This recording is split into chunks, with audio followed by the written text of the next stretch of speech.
The bruise on my cheekbone had turned a deep purple by the time I arrived at Bellini's. Even with the extra layers of concealer, it was still visible, a reminder of Daniel's temper from last night. I tucked a strand of my dark hair behind my ear, trying to hide the mark as I pushed through the heavy oak doors of the restaurant. "You're late again, Sophia," Marco, the floor manager, hissed as I hurried past. His eyes narrowed on the bruise before he looked away. "Table 7 needs clearing, and Valentina called in sick, so you'll be taking the private dining room tonight." I nodded, already reaching for my apron. The private dining room. My stomach twisted. Reserved for special clients, it meant extra tips, but also unwanted attention from wealthy men who thought their money could buy anything. Or anyone. "Sorry, my brother needed a ride to work," I lied, feeling the weight of it on my tongue. In reality, Joey had spent the morning helping me cover the bruise, his eyes dark with rage. "I'll touch that bastard if he ever lays a hand on you again," he'd promised, his fingers gentle on my face. Such a contrast to his words. The restaurant hummed with the quiet conversations of Milan's elite. Crystal glasses clinked, silverware scraped against fine china, and the rich aroma of truffle and garlic perfumed the air. I moved between tables like a ghost, invisible to the patrons except when they needed something. That's how I preferred it, to remain unseen, unnoticed. Safer that way. I was clearing a table when I felt it. That peculiar sensation of being watched. The fine hairs on the back of my neck stood up, and my hands grew clumsy, nearly dropping an expensive crystal glass. Slowly, I turned toward the feeling. He sat in the far corner, partially hidden in shadow. Even from a distance, I could sense his power. It radiated from him like heat. A perfectly tailored black suit hugged broad shoulders, and a crimson tie provided the only splash of color. Like fresh blood against snow. 2 men flanked his table, standing rather than sitting, their hands clasped in front of them, eyes constantly scanning the room. My breath caught in my throat as his gaze locked with mine. Dark eyes, nearly black, studied me with such intensity that I felt physically touched by his stare. He didn't smile, didn't nod, just watched. "That's Vittorio Ricci," whispered Elisa, another waitress, suddenly at my elbow. "He owns half of Milan's financial district, and the other half doesn't cross him if they know what's good for them." I pulled my eyes away, forcing myself to continue working. "Why is he here? He doesn't usually come to Bellini's, does he?" Elisa shook her head, her blonde ponytail swaying. "No. First time I've seen him here. Marco is practically having a heart attack in the kitchen. Apparently, Ricci just showed up unannounced with his guards." 2 hours passed, and I managed to avoid the private dining room where Ricci had eventually moved. Other waitresses had been assigned to serve him and his guests who had arrived later. I was grateful for the reprieve, keeping myself busy with the main floor tables, ignoring the occasional glances thrown my way from the partially open door of the private room. It was nearing midnight when Marco grabbed my arm as I passed the kitchen. "Sophia, Ricci is asking for you specifically." My blood ran cold. "Me? Why? I haven't even served his table." Marco's grip tightened. "I don't ask questions of men like him, and neither should you. Just go, now." "He's alone. His guests left, and he's waiting." My feet felt leaden as I approached the private dining room. The 2 guards stood outside, their expressions impassive as one opened the door for me. Inside, Vittorio Ricci sat alone at a table meant for 12, an untouched glass of amber liquid before him. Up close, I could see the details I'd missed from a distance. A small scar bisecting his right eyebrow, the heavy gold signet ring on his left hand, the faint lines around his eyes suggesting he was in his late 30s.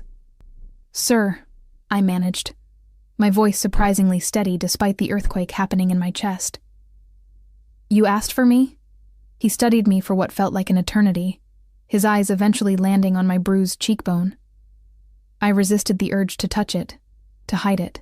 "Chi ti ha colpito?" he asked, his voice deep and smooth like aged whiskey. "Who hit you?" The question, so direct and unexpected, stole my breath. No one at Bellini's had directly acknowledged my bruise all night. Not even Marco. They'd seen, certainly, but chosen to look away, to pretend. Yet this stranger, this dangerous man, had cut straight through the pretense. I fell, I answered automatically. The lie I'd been telling myself for months whenever Daniel's temper got the best of him. Ricci's eyes narrowed slightly, the only indication that he'd heard me. He leaned back in his chair, one finger tapping rhythmically against the tablecloth. "Sit," he said, gesturing to the chair across from him. "I'm sorry, sir, but I'm not allowed." "Sit," he repeated, not raising his voice, but somehow making the word fill the entire room. I sat. "Your name?" he asked, lifting his glass but not drinking. "Sophia Lombardi." Something flickered in his eyes. Recognition? Interest? I couldn't tell. "Lombardi," he repeated, as if tasting the name. "You have family in Milan?" My throat tightened. Something warned me to be careful. "Just my brother, Joey." Ricci nodded slowly, setting down his glass without drinking. "And who does your brother work for, Sophia Lombardi?" Fear prickled along my spine. Why was he asking about Joey? My brother worked as a mechanic, occasionally taking side jobs that paid cash. He never talked about them, and I never asked. We had an unspoken agreement. He didn't question my bruises, and I didn't question his late nights or unexplained cash. "He's a mechanic," I said, keeping my answer simple. Ricci's lips curved into something resembling a smile, though it never reached his eyes. "Is he? And does this mechanic know someone is marking his sister's beautiful face?" Heat rushed to my cheeks, partly from embarrassment, partly from the unexpected compliment embedded in his question. "It's nothing. It's not nothing," he said softly, dangerously. "Men who hit women are cowards. They deserve to be punished." A chill ran through me. There was something in his tone, a promise of violence that should have frightened me but instead made me feel strangely protected. I looked down at my hands, twisted together in my lap. "Tell me his name," Ricci said. "No," I whispered, surprised at my own defiance. "It's not. He doesn't mean to. He just gets angry sometimes." Ricci leaned forward and I instinctively shrank back. He noticed, his eyes darkening. "You defend him. Interesting." He reached into his jacket and pulled out a business card, sliding it across the table. "When you decide you deserve better, call this number." I stared at the card. It was blank except for a phone number printed in elegant black script. "I don't understand." "You will," he replied, standing smoothly. He towered over me, his presence making the spacious room feel suddenly small. "What time do you finish work?" The question caught me off guard. 2 a.m. He nodded once. "My driver will take you home." "That's not necessary." "It wasn't an offer." He cut me off, buttoning his suit jacket. "It's not safe for a woman to travel alone at that hour." Before I could protest further, he walked to the door, pausing with his hand on the handle. "The bruise," he said without turning, "should be treated with arnica. It helps with the swelling." Then he was gone, leaving behind only the scent of expensive cologne and the business card that seemed to burn against my fingertips. The rest of my shift passed in a daze. I kept expecting Ricci to return, but he didn't. The business card felt heavy in my apron pocket, a weight I was acutely aware of with every movement. When 2 a.m. arrived, Marco stopped me before I could grab my coat.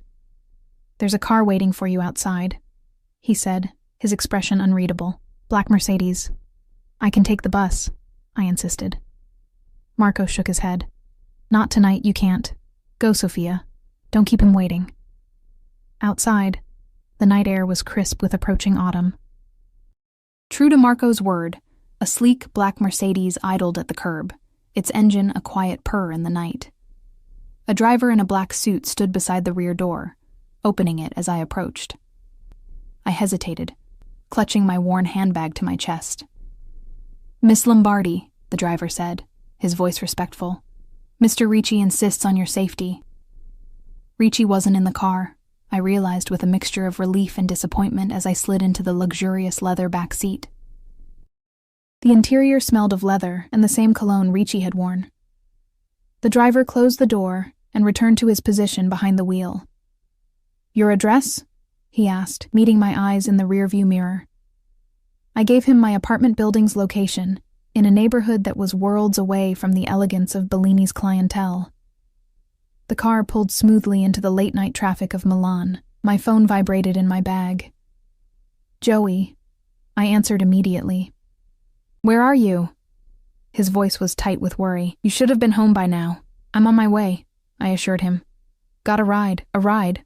From who?" The suspicion in his voice was clear. I glanced at the driver, who gave no indication he was listening. "I'll explain when I get home. Everything's fine." "Sophia, listen to me." Joey's voice dropped to a near whisper. "Stay away from Vittorio Ricci. If he's shown any interest in you, any at all, you need to—" The call cut off abruptly. I frowned, checking my phone. No service. Strange. "Problem with your call, miss?" the driver asked. "Lost connection," I muttered, unease growing in my stomach. How did Joey know about Ricci? And why the warning? The car stopped in front of my apartment building, the contrast between the luxury vehicle and the rundown surroundings almost comical.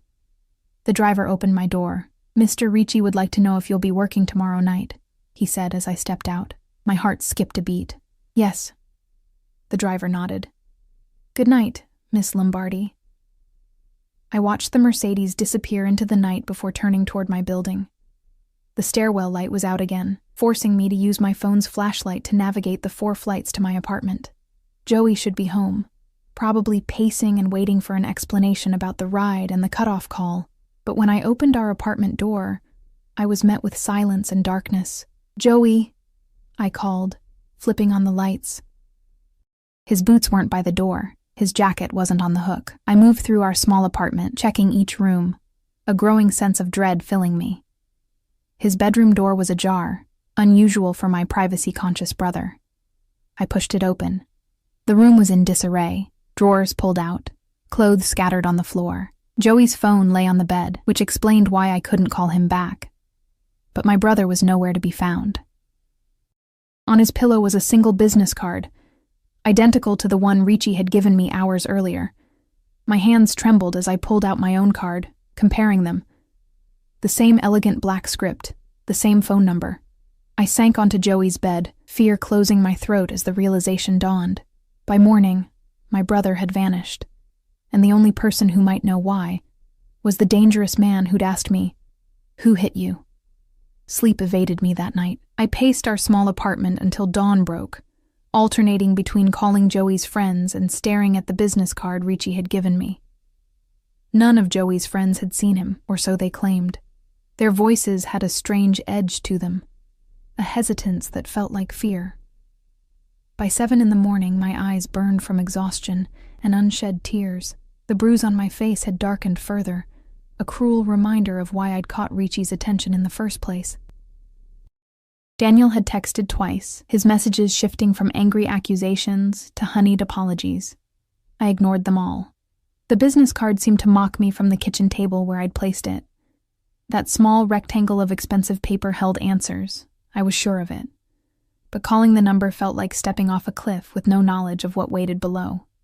I showered, dressed, and drank 3 cups of coffee, all while stealing glances at the card. By 9, I'd made my decision. With trembling fingers, I dialed the number. 1 ring, 2, 3. Pronto, a man's voice, not Ricci's. I need to speak with Vittorio Ricci," I said, my voice smaller than I'd intended. A pause. "Your name?" "Sophia Lombardi." Another pause, longer this time. 1 moment. The line went silent, not even hold music to fill the void. I paced the kitchen, phone pressed to my ear, heart hammering against my ribs. A full minute passed, then 2. "Sophia." Ricci's voice, warm and smooth, as if he'd been expecting my call all along. The Italian pronunciation of my name, Sophia instead of Sophia, sent an unexpected shiver down my spine. "Where is my brother?" I demanded, surprising myself with the strength in my voice. Straight to business. I admire that. There was a smile in his voice. "Your brother is safe. I want to see him." "Of course you do." He paused. "Are you at home?" The question sent a jolt of fear through me. "Why?" "Because I'm sending a car. Be ready in 20 minutes. "No, wait." But the line had already gone dead. I stared at the phone in my hand, panic rising in my chest. 20 minutes. What choice did I have?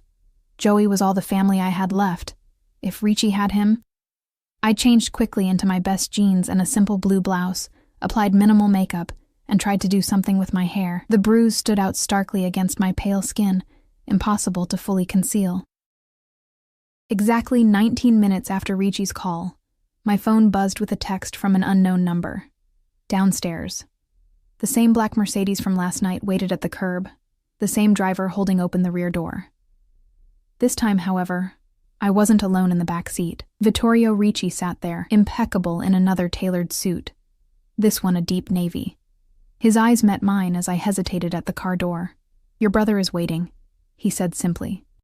I slid into the seat beside him, keeping as much distance as the luxury car would allow. Up close, in daylight, he was even more intimidating, and undeniably handsome. The scar through his eyebrow gave his otherwise perfect features a dangerous edge.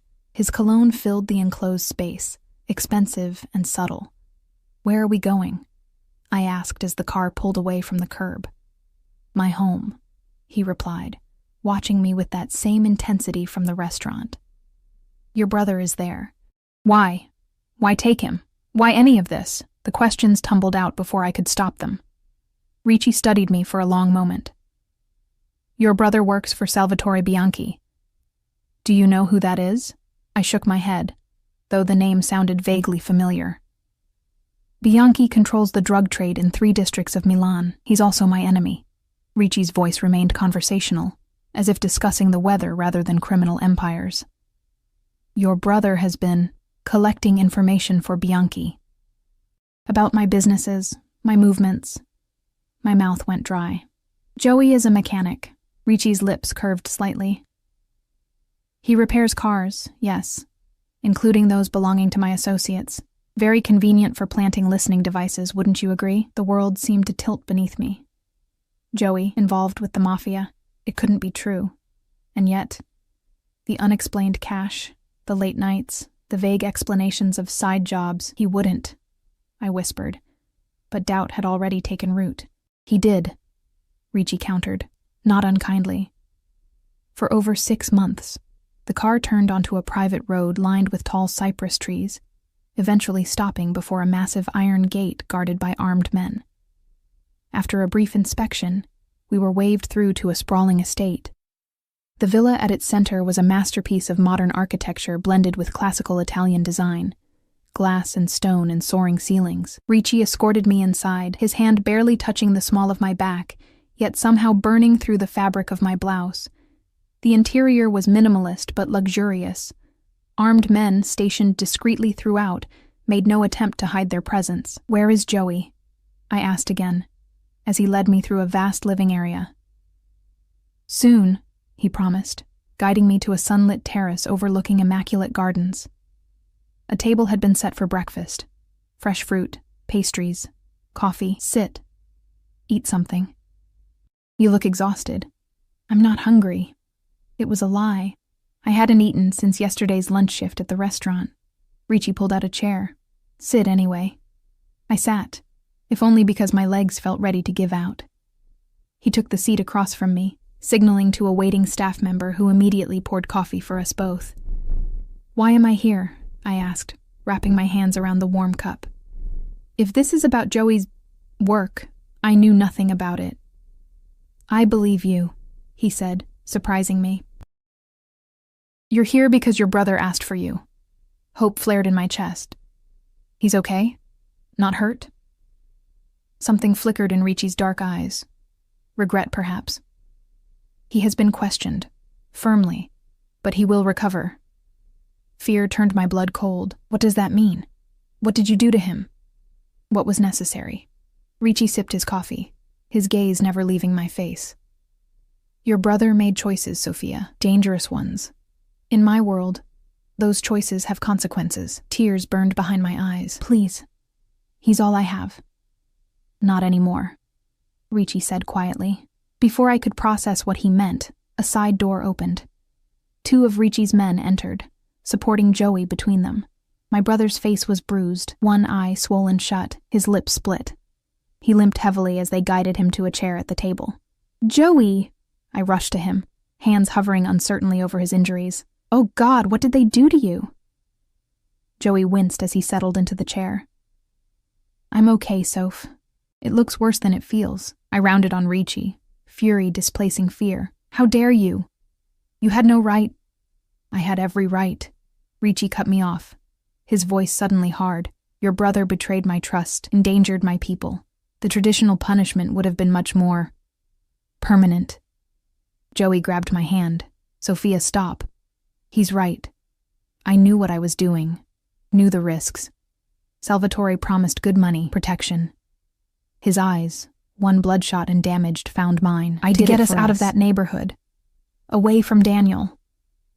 The mention of Daniel's name in front of Ricci made me flinch. Joey noticed, his grip on my hand tightening. Is that why you never did anything about him? I asked softly. Because you were working for Bianchi and couldn't risk drawing attention. Joey nodded, shame evident in his expression. I thought I could handle it all, make enough money to get us out, keep my head down. But then Ricci's men found one of the bugs I'd planted. And here we are. Ricci finished for him, gesturing elegantly at the terrace, the estate, the armed guards. What happens now? I asked, looking between my brother and the dangerous man who had brought us here. Ricci leaned back in his chair, considering us both. I have a proposition, one that benefits everyone at this table. Joey tensed beside me. What kind of proposition? You, Giuseppe Lombardi, will continue your work as a mechanic. But now, you work exclusively for me. You will use the skills that made you valuable to Bianchi to strengthen my security instead. In return, you keep your life. My brother swallowed hard. And Sophia? Ricci's eyes moved to me, so intense I could almost feel the weight of his gaze. Your sister will remain under my protection. To ensure your loyalty, of course. No, I said immediately. I'm not collateral. You misunderstand, Ricci said, his voice softening. My protection means no more bruises from men like Daniel. It means a better apartment in a safer neighborhood. It means a life where you don't have to serve entitled businessmen at Bellini's. Sounds like a gilded cage to me, I countered. A small smile played at the corner of his mouth. Perhaps. But isn't it better than the cage you're already in? He had a point, though I hated to admit it. My life had become a series of cages. Daniel's abuse, the struggle to pay bills, the dead-end job, the dangerous neighborhood. Was Ricci's cage really worse? At least it came with Joey's safety guaranteed. I need your answer, Sophia, Ricci said, his patience clearly limited. Your brother has already agreed to his part. Joey squeezed my hand. It's going to be okay, Soph. He'll protect you better than I could. Looking at my brother's battered face, I realized we'd run out of options. Whatever game Joey had been playing with Bianchi and Ricci, we'd lost. All that remained was damage control. Fine, I said, the word tasting bitter on my tongue. I accept your protection, but I keep my job at Bellini's. Ricci raised an eyebrow. Why would you want to? Because it's mine, I answered simply. It's the one thing in my life that I chose. He studied me for a long moment, before nodding once. As you wish, but my driver will take you to and from work. No arguments. It wasn't much of a victory, but it was something.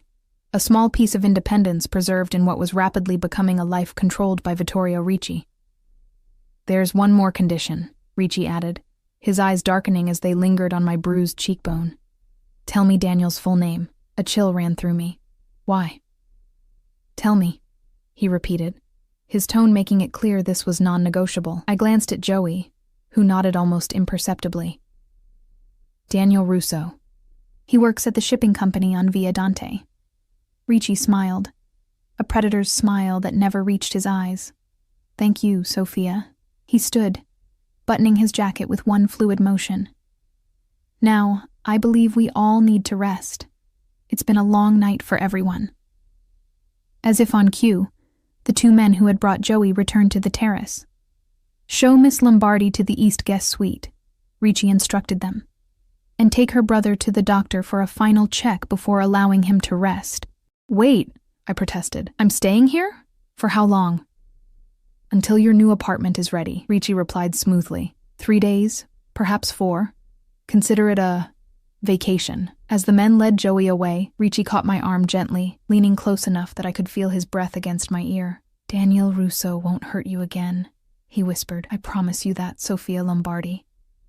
The certainty in his voice sent a shiver down my spine, not entirely from fear. The East Guest Suite was larger than my entire apartment, with floor-to-ceiling windows overlooking the manicured gardens and a bathroom that could have housed a small family. I spent hours simply staring out at the view, trying to process everything that had happened in the last 24 hours. Joey was given a room in another wing of the villa. I was allowed to see him briefly that evening, but he was heavily sedated after the doctor's treatment. Broken ribs, the stoic medical professional had informed me. Minor concussion. He'll heal. The clinical assessment did nothing to ease my guilt. Joey had suffered this because of me, because he'd been trying to make enough money to get us away from Daniel. I didn't see Ricci again that day. A stern-faced housekeeper named Alessandra brought me clothes, all in my size, which was unsettling, and informed me that Il Signore would see me at breakfast the following morning. Sleep came in fitful bursts, my dreams haunted by dark eyes and business cards, and Joey's battered face. I woke before dawn, showering in the luxurious marble bathroom, before selecting the most modest outfit from the provided wardrobe, black pants, and a simple cream blouse. I pinned my hair back, applied minimal makeup, and waited for whatever came next in this strange new reality. At precisely 8, Alessandra knocked on my door. "Breakfast is served on the main terrace, Miss Lombardi." I followed her through the labyrinthine villa, noting the tasteful art adorning the walls, the subtle security cameras in every corridor, the armed men stationed at key points. This was a beautiful fortress, designed to keep threats out and perhaps certain people in. Vittorio Ricci sat at the same table as yesterday, reading something on a sleek tablet. He stood when he saw me, a gesture so formal and old-world that it momentarily threw me off balance. "Buongiorno, Sofia," he said, pulling out a chair for me. "Did you sleep well?" "As well as can be expected," I replied, taking the offered seat. "How is Joey today?" Ricci sat across from me, signaling to a waiting staff member who immediately began serving coffee and pastries. "Your brother is recovering. The doctor is with him now." His eyes moved to my cheekbone, where the bruise had begun to fade slightly. "I see you found the arnica cream I had left in your bathroom." I touched the bruise self-consciously. "Yes, thank you." He nodded once, satisfied, and returned to his breakfast. We ate in silence for several minutes. The only sounds the distant chirping of birds and the occasional rustle of guards shifting positions around the perimeter of the terrace. "Your new apartment will be ready tomorrow," Ricci said eventually. "In Brera. I think you'll find it suitable." Brera, one of Milan's most exclusive neighborhoods, with its art galleries and upscale boutiques, light years away from my current reality. "That's very generous." "It's necessary," he corrected. "My associates live in certain neighborhoods. It's expected." I set down my coffee cup. "And that's what I am now? Your associate?" A smile played at the corners of his mouth. "For now, let's say you're under my protection." "And what does that mean exactly? What are the rules of this arrangement?" Ricci studied me for a long moment. "You may continue working at Bellini's as we agreed. My driver will take you to and from work. You will not contact Daniel Russo or respond if he attempts to contact you. If you need anything at all, you call the number on the card I gave you." "That's it?" I asked skeptically. "For now." He folded his napkin precisely. "Though I would like to request the pleasure of your company for dinner occasionally." The word request seemed at odds with the man before me, who clearly wasn't accustomed to being denied. "And if I refuse?" Ricci's eyes darkened slightly. "You won't." Before I could respond, his phone vibrated on the table. He glanced at it, his expression hardening instantly. "Excuse me," he said, standing. "A matter requires my attention. Please, finish your breakfast. Alessandra will show you to your brother when you're ready." He left with swift, purposeful strides, barking rapid Italian into his phone as he disappeared into the villa. I sat alone on the terrace, surrounded by luxury and beauty, and the persistent feeling of being trapped. After breakfast, Alessandra led me to Joey's room. My brother looked better than yesterday, though the bruising around his eye had darkened considerably. He sat propped up in bed, his torso heavily bandaged beneath a loose t-shirt. "Hey, Soph," he said, attempting a smile that turned into a wince. I sat carefully on the edge of his bed. How are you feeling? Like I got hit by a truck. He shifted, grimacing. But I'll live. Ricci's doctor knows his stuff. I took his hand, noting the bandages around his wrists. Joey, what have you gotten us into? He looked away. I didn't mean for you to get involved. That was never the plan. What was the plan? Working for a drug dealer? Spying on Ricci? My voice rose despite my efforts to stay calm. Do you realize how dangerous these people are? Of course I do, he snapped, then immediately softened. I'm sorry. It's just... Bianchi approached me 6 months ago. One of his guys brought in a Ferrari for repairs, saw I had skills. They offered good money to install some custom modifications, bugs, GPS trackers. It seemed simple at first. He swallowed hard. Then they asked me to plant devices in cars that came into the shop belonging to Ricci's people. And you didn't think that might be risky? I did it for us, Sophia. His eyes, one still swollen, filled with tears. To get enough money saved so we could move somewhere better, somewhere Daniel couldn't find you. The mention of Daniel sent a familiar chill down my spine. Speaking of, have you heard anything? Joey's expression changed, something dark flitting across his features. No. But Ricci asked me a lot of questions about him yesterday. A knock at the door interrupted us. Alessandra entered, her face impassive as always.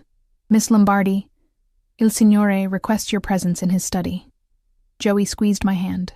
Be careful, Soph. Ricci may seem civilized, but remember what he is. I nodded, kissing my brother's forehead before following Alessandra through the villa. She left me outside a heavy wooden door, knocking once before disappearing down the corridor. Enter! Ricci's voice called from within. The study was everything I expected. Leather-bound books, antique desk, the scent of cigars and leather. What I didn't expect was the man kneeling on the floor, face bloody and swollen, hands bound behind his back. Ricci stood behind his desk, jacket removed and sleeves rolled up, revealing powerful forearms marked with faint scars. 2 guards flanked the kneeling man. My breath caught in my throat as the man looked up, his terrified eyes meeting mine. Daniel. Ah, Sophia, Ricci said, his voice deceptively casual. I apologize for the unpleasant scene. I wasn't expecting you quite so soon. I couldn't move, couldn't speak. Daniel's face was barely recognizable through the blood and swelling. His left eye was completely closed, his lips split in multiple places. Sophia, Daniel whimpered. Help me, please. Ricci moved around the desk with fluid grace, coming to stand beside me. Daniel and I have been having a conversation about respecting women, about consequences. My legs trembled beneath me. What are you going to do to him? That, Ricci said softly. Depends on you. On me? He nodded, dark eyes studying my reaction. This man marked your beautiful face. He hurt what belongs to me. The traditional punishment would be severe. I don't belong to you, I whispered, even as something deep inside me responded to his possessive words. A small smile curved his lips. Not yet. But you accepted my protection, Sophia, and I protect what's mine. Daniel sobbed on the floor. I'm sorry, Sophia. I never meant... I just get so angry sometimes. You know how I am. Ricci's expression hardened, his jaw tightening. Silence, he commanded, not even looking at Daniel. The room fell instantly quiet except for Daniel's ragged breathing. What do you want from me? I asked Ricci. Justice, he replied simply. Tell me what should happen to him. His fate is in your hands. I stared at Daniel, the man who had terrorized me for nearly a year, who had left bruises on my body and scars on my soul. Now he knelt broken and bleeding, at the mercy of a man far more dangerous than he could ever be. Let him go, I said finally. Ricci raised an eyebrow. After what he did to you, let him go, I repeated, finding strength in my voice.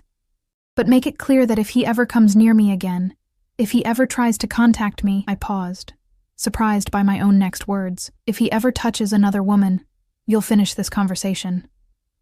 Something like respect flickered in Ricci's eyes. He turned to Daniel. You hear that? She's showing you mercy, more than you deserve. He leaned down, his voice dropping to a deadly whisper. But I am not so forgiving. If I ever see your face again, if I hear you've raised your hand to any woman, I will remove that hand. Understood?" Daniel nodded frantically, tears mixing with blood on his face. Ricci straightened, addressing his men. "Take him to the gate. Make sure he understands the conditions of his parole." The guards hauled Daniel to his feet and dragged him from the room. As the door closed behind them, Ricci turned to me. "You surprise me, Sofia Lombardi," he said softly. "Most would have wanted revenge. This isn't mercy," I replied. "Living in fear of you is punishment enough." He moved closer, close enough that I could smell his cologne, feel the heat radiating from his body. "Are you afraid of me, Sophia?" "Yes," I admitted, "but not in the way Daniel should be." Ricci reached up slowly, giving me time to pull away. When I didn't, his fingers gently traced the outline of the bruise on my cheekbone. "No man will ever mark you again," he promised, his voice rough with emotion. "Not while I breathe." The intensity in his eyes should have frightened me. Instead, it made something warm unfurl in my chest, something I hadn't felt in a very long time. Safety. "Why me?" I whispered. "You could protect anyone. Why choose me?" His thumb brushed lightly across my lower lip. "Because when I saw you in that restaurant, trying so hard to hide your pain, to remain invisible, I recognized something in you, something I once saw in myself." "What?" "Survival," he said simply. "The will to endure, to bend without breaking." His hand moved to cup my cheek. "You are stronger than you know, Sofia Lombardi." I should have stepped away, should have maintained distance from this dangerous man whose world I'd been unwillingly pulled into. Instead, I leaned into his touch, just slightly, my eyes fluttering closed for the briefest moment. When I opened them again, Ricci was watching me with an expression I couldn't quite decipher, hunger mixed with something softer, almost tender.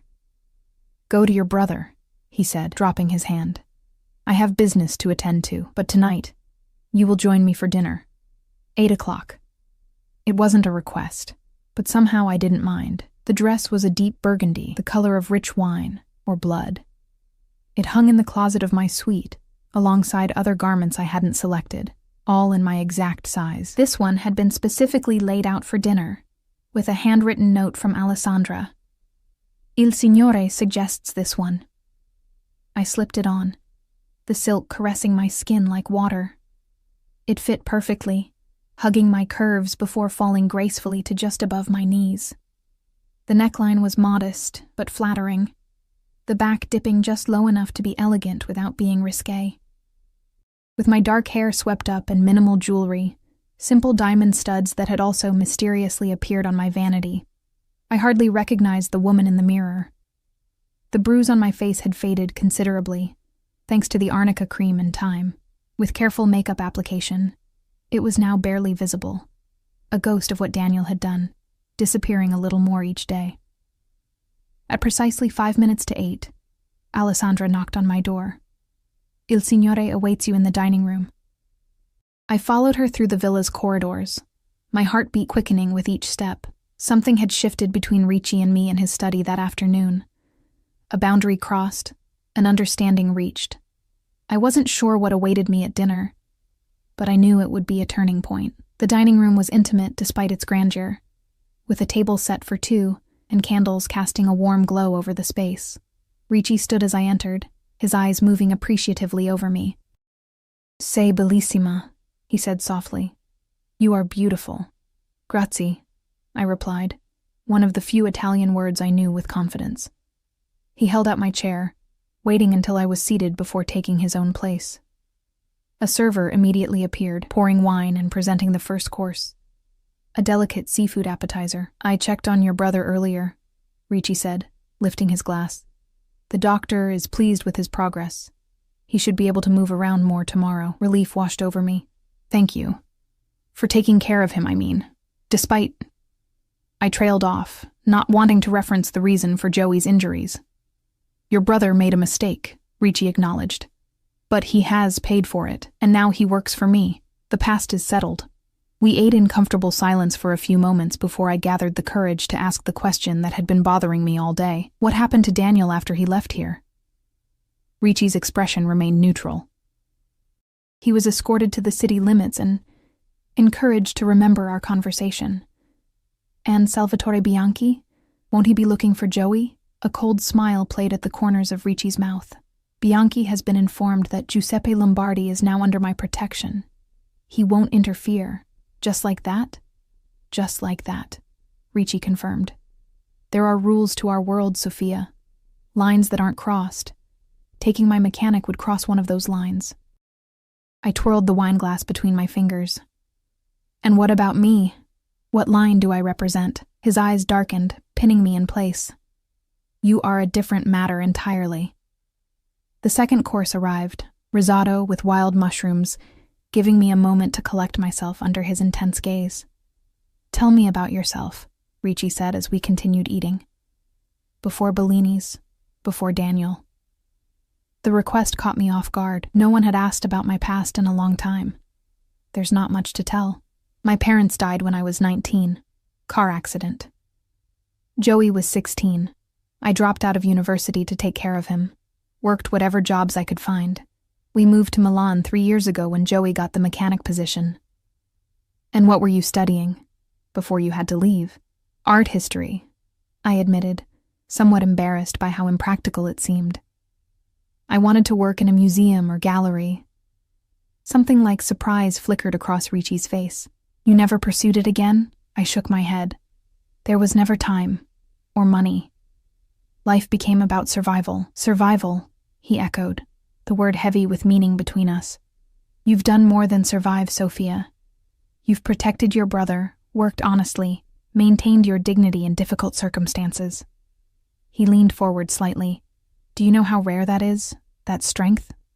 Warmth bloomed in my chest at his words. When was the last time anyone had seen strength in me rather than weakness? Daniel had systematically eroded my confidence over our year together, making me believe I was lucky he wanted me at all. What about you? I asked, deflecting his praise. How did you become... I gestured vaguely at our surroundings, at the armed guards visible through the windows patrolling the estate. A monster? He supplied, his tone lightening slightly. I didn't say that. He smiled, a genuine smile that transformed his face, making him look younger, almost boyish. But you thought it. I couldn't deny it. I'm trying to understand all of this. I gestured between us. Why you've brought me into your world. Ricci set down his fork, considering me thoughtfully. I was born into this life, Sophia. My father was capo before me, his father before him. I had no choice about the family I was born into, but I've made choices about how I run it. Unlike Bianchi, I don't deal in drugs or human trafficking. My businesses are largely legitimate: real estate, finance, import, export. Largely, I repeated, emphasizing the qualifier. A corner of his mouth quirked upward. There are aspects that operate in gray areas, yes, but there are lines I don't cross. The third course arrived, a perfectly cooked sea bass, along with a fresh bottle of wine. And what about women? I asked, emboldened by the wine and his apparent openness.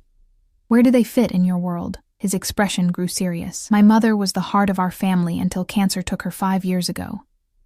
She taught me that a man's treatment of women reveals his true character. In our world, women are either respected or they are not. There is no middle ground. And which am I? I challenged, my voice softer than intended. Ricci's eyes locked with mine, intense and unwavering. You, Sophia Lombardi, are the first woman since my mother who has made me question my carefully constructed world. The admission hung between us, heavy with implication. I looked down at my plate, suddenly unable to maintain eye contact with the force of his gaze. Tomorrow you move to the apartment in Brera, he said, changing the subject. I've arranged for a car to take you to Bellini's for your evening shift. I'd almost forgotten about work, about the real world outside these walls. Thank you. One of my men will accompany you, discreetly, for your protection. Is that necessary? Daniel won't. It's not Daniel I'm concerned about. Ricci interrupted. Bianchi may see you as a way to get to your brother, or to me. The reminder of the dangerous world I'd been pulled into sent a chill down my spine. This is my life now, isn't it? Looking over my shoulder, being guarded, worrying about rivals and enemies I don't even know. Ricci reached across the table, his hand covering mine. His touch was warm, his fingers strong yet gentle. For now, yes, but I promise you, Sophia, you will adjust. And you will find there are compensations. Such as? I asked, my voice barely above a whisper, acutely aware of his hand still covering mine. Security, comfort, freedom from fear. His thumb stroked the inside of my wrist, sending shivers up my arm. And perhaps, in time, something more. The air between us seemed charged, electric with possibility. I should have pulled my hand away, maintained some boundary between us. Instead, I turned my palm upward, my fingers intertwining with his, almost of their own volition. I don't know if I can be what you want, I admitted, the words tumbling out before I could stop them. And what do you think I want? He asked, his voice low and intimate. A woman who accepts this world without question, who looks the other way when necessary, who doesn't mind the danger. Ricci's grip tightened slightly. What I want, Sophia, is a woman who sees me. Not the power, not the danger, but me. A woman with the strength to stand beside me, not behind me. A woman who challenges me, like you've done since the moment I asked who hit you, and you dared to lie to my face. A small laugh escaped me. That wasn't bravery. That was fear. Sometimes they're the same thing. He released my hand as dessert arrived. A delicate panna cotta with fresh berries. Enough serious talk for tonight. Tomorrow begins your new life. Let's enjoy this moment. We finished our meal with lighter conversation. Ricci asked about my favorite art, seeming genuinely interested in my passionate, if somewhat rusty, knowledge of Renaissance painters. I learned he had studied economics at Oxford before being called home when his father fell ill. He made me laugh with stories of his childhood in this very villa, running from his tutors to hide in the gardens. By the time coffee was served, I felt strangely at ease with this complicated man, part ruthless crime boss, part cultured gentleman, altogether dangerous to my heart and soul. As if reading my thoughts, Ricci set down his cup. You're wondering if you're making a terrible mistake, getting too comfortable with the devil. I didn't deny it. Aren't I? Perhaps, he acknowledged. But consider this. You've spent a year with a man who hurt you, who made you small. Who's the real devil in that comparison? Before I could answer, his phone vibrated on the table. He checked it, his expression immediately hardening into the mask of the powerful capo. I must attend to this, he said, standing, but the night is too beautiful to waste. Would you walk with me in the gardens before retiring? I nodded, rising from my chair. Ricci offered his arm, a formal gesture that felt both old-fashioned and right. I slipped my hand into the crook of his elbow, feeling the solid strength of him beneath the expensive fabric of his suit.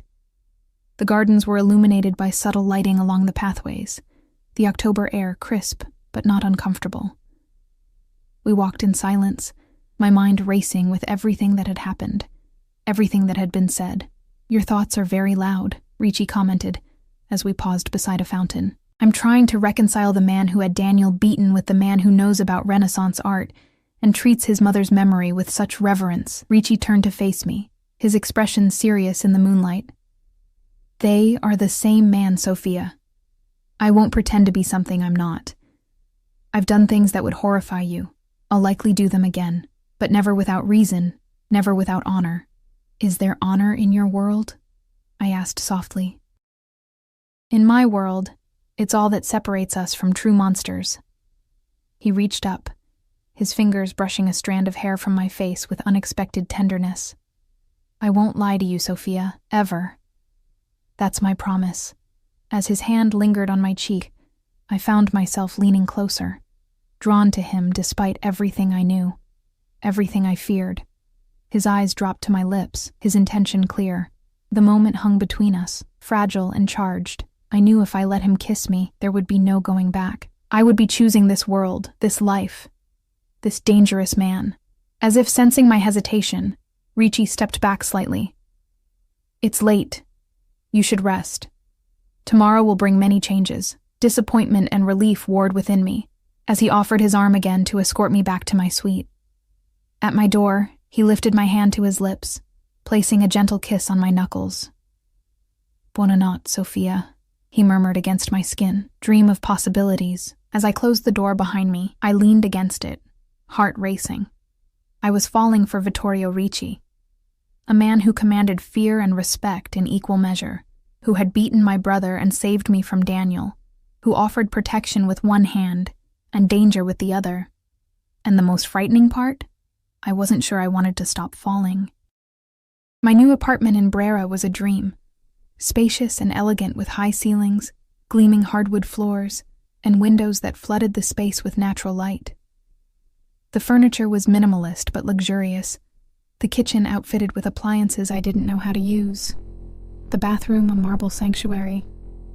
Everything about it whispered wealth and taste. "This is too much," I said to Joey as we explored the space together. My brother was still moving stiffly, his ribs wrapped tightly beneath his shirt, but the swelling around his eye had gone down considerably. "It's exactly what you deserve, Soph," he replied, running his hand over the smooth countertop. "After everything you've been through." I gave him a pointed look. "You mean after everything Ricci put us through?" Joey sighed, easing himself onto one of the bar stools at the kitchen island. "I'm the one who got us into this mess, remember? Working for Bianchi, planting those bugs.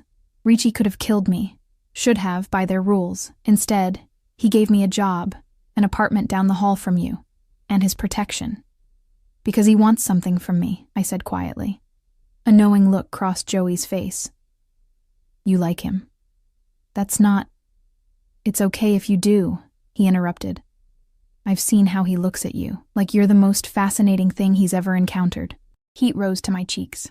"He's dangerous, Joey. So is crossing the street in Milan." My brother countered with a shrug, then winced at the movement. "At least with Ricci, the danger comes with security, and he obviously cares about you." Before I could respond, my phone buzzed with a text message from an unknown number. "Car will arrive at 5 p.m. for your shift at Bellini's. V. Not Vittorio or Ricci, just V." The intimacy of it sent a small thrill through me, which I immediately tried to suppress. Joey raised an eyebrow at my expression. "Him?" I nodded, tucking the phone away. "He's sending a car for my shift tonight. See, taking care of you." Joey stood carefully. "I should go. I start at Ricci's garage tomorrow morning." I hugged him gently, mindful of his injuries. "Be careful, Joey. You too, Soph."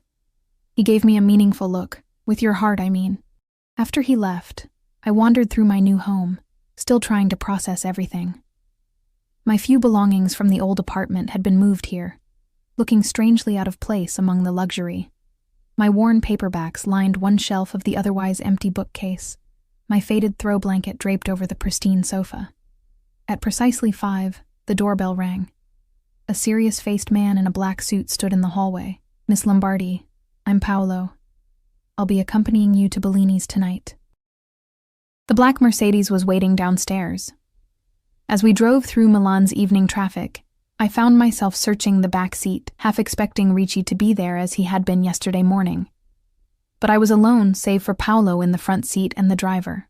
Arriving at Bellini's in a chauffeur-driven Mercedes with a bodyguard raised eyebrows among the staff. Marco, the floor manager, pulled me aside immediately. "What's going on, Sophia? First Vittorio Ricci asks for you personally. Now you arrive like this?" I kept my expression neutral. "I've moved apartments. A friend arranged transportation." Marco looked skeptical but didn't press further. "You're on main floor tonight.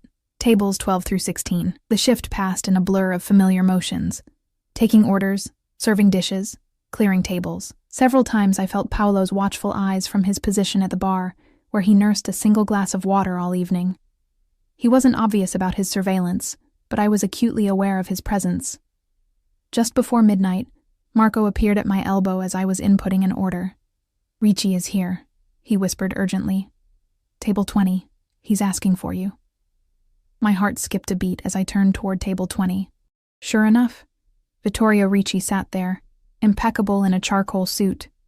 2 guards positioned discreetly nearby. Our eyes met across the restaurant, and he inclined his head slightly in acknowledgement. "I'll take over your other tables," Marco said, practically pushing me in Ricci's direction. "Don't keep him waiting."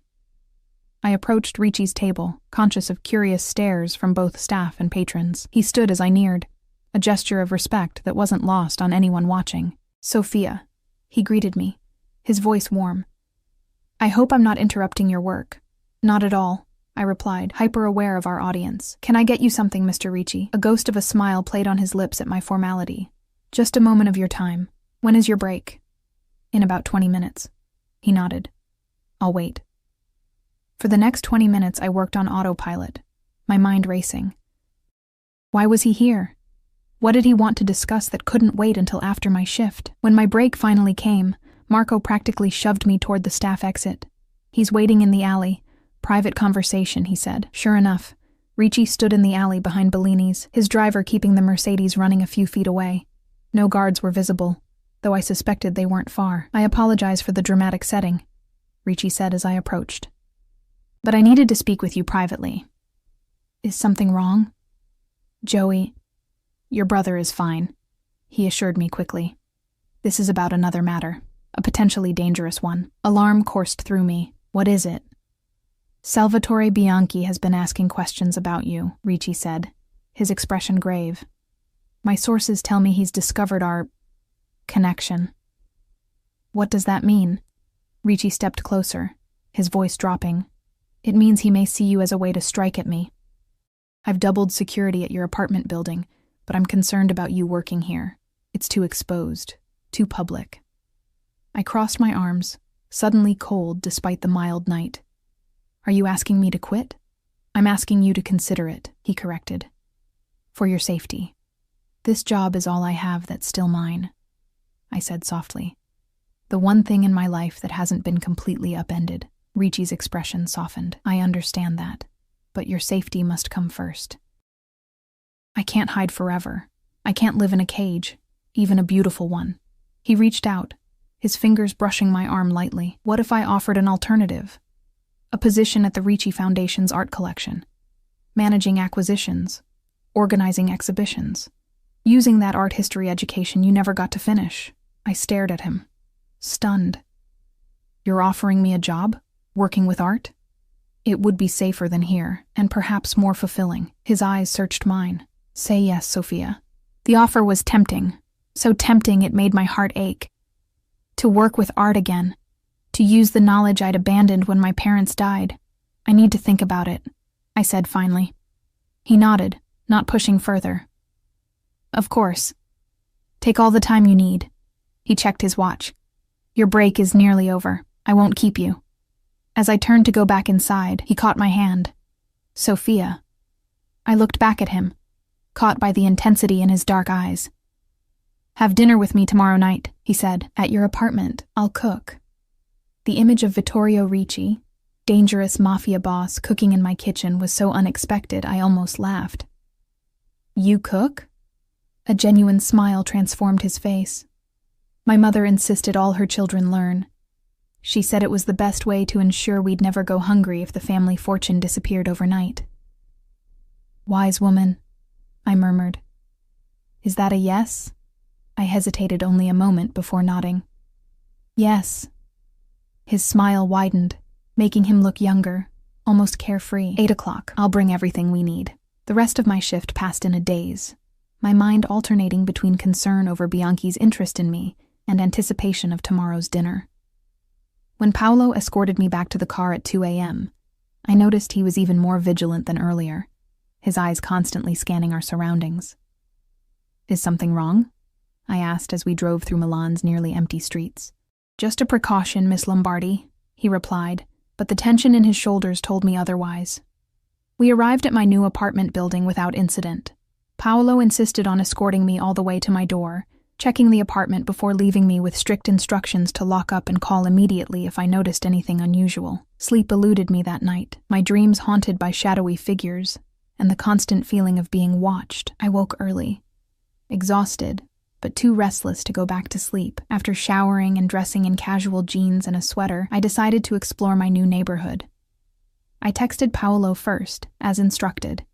He replied immediately that he would meet me in the lobby in 10 minutes. I bit back my frustration at needing a babysitter, but understood the necessity given Ricci's warning about Bianchi. Brera was beautiful in the morning light. Elegant buildings, fashionable boutiques just opening for the day, cafes with outdoor seating despite the October chill. Paolo kept a discreet distance as I wandered, allowing me the illusion of independence while maintaining his vigilant watch.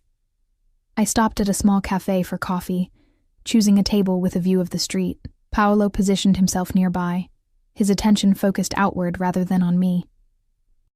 As I sipped my cappuccino, I found myself wondering if this would be my life now. Beautiful, but constrained. Safe, but watched. Was the security worth the freedom I'd sacrificed? My phone buzzed with a text. Looking forward to tonight. Any food allergies I should know about? V. The message made me smile despite my melancholy thoughts. I replied, no allergies. Surprise me. His response came quickly. I always do. Those 3 words carried such promise, such danger. I put the phone away, my heart racing inexplicably. After finishing my coffee, I continued exploring, eventually finding a small bookstore tucked between 2 designer boutiques. I lost myself among the shelves, the familiar smell of books comforting in its normalcy. I selected a few art history volumes, a novel I'd been meaning to read, and a cookbook, a small act of domesticity for my new home. As I approached the register, I felt it again, that prickle of awareness, the sensation of being watched. I glanced toward the window, expecting to see Paolo. Instead, a dark sedan was parked across the street, a man in sunglasses staring directly at me through the bookstore window. He wasn't one of Ricci's men. I knew that instantly, though I couldn't have explained how. There was something different in his posture, his attention too obvious, too threatening. I turned away quickly, keeping my head down as I paid for my books. With shaking hands, I texted Paolo. Dark sedan across street, man watching me. Not sure, but feels wrong. Paolo appeared beside me in seconds, his hand beneath his jacket where I knew he carried a weapon. Act normal, he murmured, taking the shopping bag from me. We're going to walk out together, laughing like old friends. Get in the car immediately when we reach it. I nodded, forcing a smile as we exited the bookstore. Paolo put his arm around my shoulders, an intimacy that would have bothered me under normal circumstances, but now felt protective. We walked briskly down the street, Paolo guiding me toward where his car was parked. A glance over my shoulder confirmed the man from the sedan was following us, joined now by a second man. They weren't even trying to be subtle. They're following, I whispered to Paolo. I know. Keep walking. His grip tightened slightly. Almost there. We reached the car, Paolo practically shoving me into the back seat before jumping into the driver's position. The engine roared to life, and we pulled away from the curb with a squeal of tires. Are they following? I asked, turning to look out the rear window. Yes.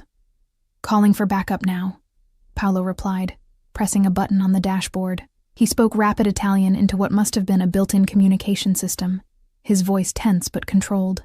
We weaved through traffic, Paolo driving with aggressive precision. The sedan stayed behind us, matching our every turn. My heart pounded in my chest as Paolo took a sharp right, then an immediate left, trying to lose our pursuers. Who are they? I asked, gripping the door handle as we took another corner too fast. Bianchi's men, Paolo confirmed grimly. Hold on. He made a sudden U-turn, causing horns to blare around us. For a moment, I thought we'd lost the sedan, but it appeared again in the side mirror, still in pursuit. Paolo cursed under his breath, accelerating through a yellow light, just as it turned red. The sedan followed, nearly colliding with a delivery truck. We sped through narrow streets, Paolo's knuckles white on the steering wheel. And then suddenly, salvation. 2 black SUVs appeared ahead, blocking the road. Paolo drove straight toward them, swerving at the last moment to squeeze past. The sedan, following too closely, had to brake hard to avoid collision. In that moment of hesitation, men poured from the SUVs, weapons drawn. Paolo continued driving, and I caught only a glimpse of Bianchi's men being surrounded before we turned a corner and the scene disappeared from view. Ricci's men? I asked, my voice shaking. Paolo nodded.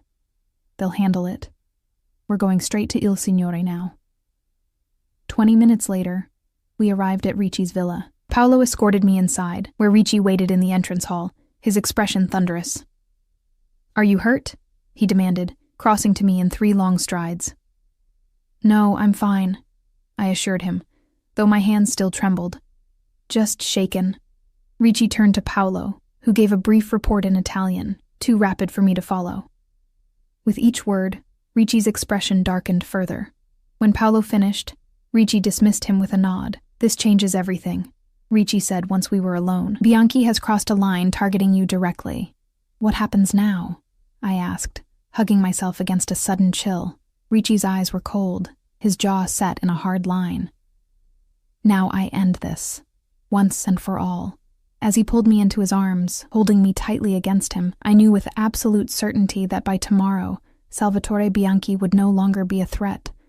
And I found, to my surprise, that I didn't care what that meant, what lines Ricci would cross to ensure my safety, because in his arms, for the first time since my brother vanished that fateful night, I felt truly, completely safe, and I never wanted to let that feeling go. I choose you, I whispered against his chest. I choose this life. Ricci pulled back slightly, his hands coming up to frame my face. Are you certain? Once you step fully into my world, there's no going back. I met his gaze steadily. I'm certain. No more hiding. No more pretending I don't feel what I feel for you. Something fierce and possessive flashed in his eyes. Say it again. I choose you, Vittorio, I repeated, using his first name for the first time. All of you. The danger, the protection, everything. With a sound like a growl, he captured my lips with his. The kiss was everything I'd imagined and more. Passionate yet tender, demanding yet giving. His arms tightened around me, pulling me against the hard planes of his body as mine melded to his. When we finally broke apart, both breathing heavily, he rested his forehead against mine. Ti proteggerò sempre, he murmured. I will always protect you. And as he led me deeper into his villa, his hand warm and secure around mine, I knew that whatever came next, whatever dangers Bianchi posed, whatever challenges awaited us, I had found my place. Not in a cage, but at the side of a man who saw my strength when others saw only vulnerability. A man who, when he saw my bruises, had asked, "Who hit you?" and then had made sure it would never happen again.